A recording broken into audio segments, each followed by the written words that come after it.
বিসমিল্লাহির রহমানির রহিম। আসসালামু আলাইকুম এভরিওয়ান।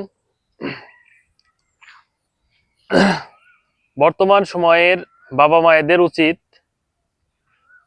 সন্তানদের পিছনে সব অর্থ ব্যয় না করে, সব ধন সম্পদ ব্যয় না করে নিজেদের ভবিষ্যতের জন্য কিছু রেখে যাওয়া। কারণ একসময় হয়তো সন্তানরা দেখবে না, আপনার যখন বৃদ্ধ বয়স হবে তখন হয়তো সন্তানরা আপনাকে নাও দেখতে পারে। আর এটা নতুন কোনো বিষয় নয়,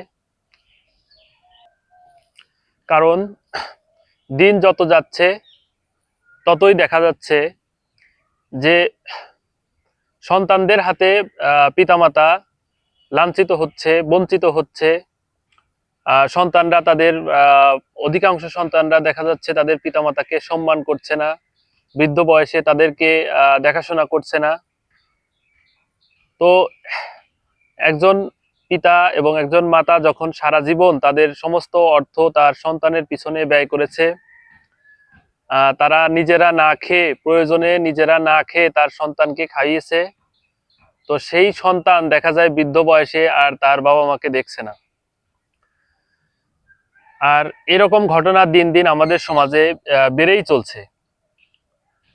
তো সেই ক্ষেত্রে অবশ্যই আমাদের বর্তমান প্রজন্মের যারা পিতামাতা আছেন,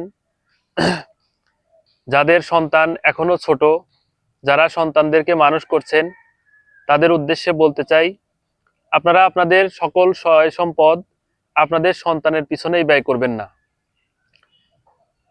কিছু সম্পদ আপনাদের নিজেদের ভবিষ্যতের জন্য রেখে দিবেন, এবং ভবিষ্যতে যদি ওই সন্তান আপনাদেরকে না দেখে, তাহলে যেন ওই সম্পদ দিয়ে আপনারা আপনাদের জীবন জীবিকা চালাতে পারেন।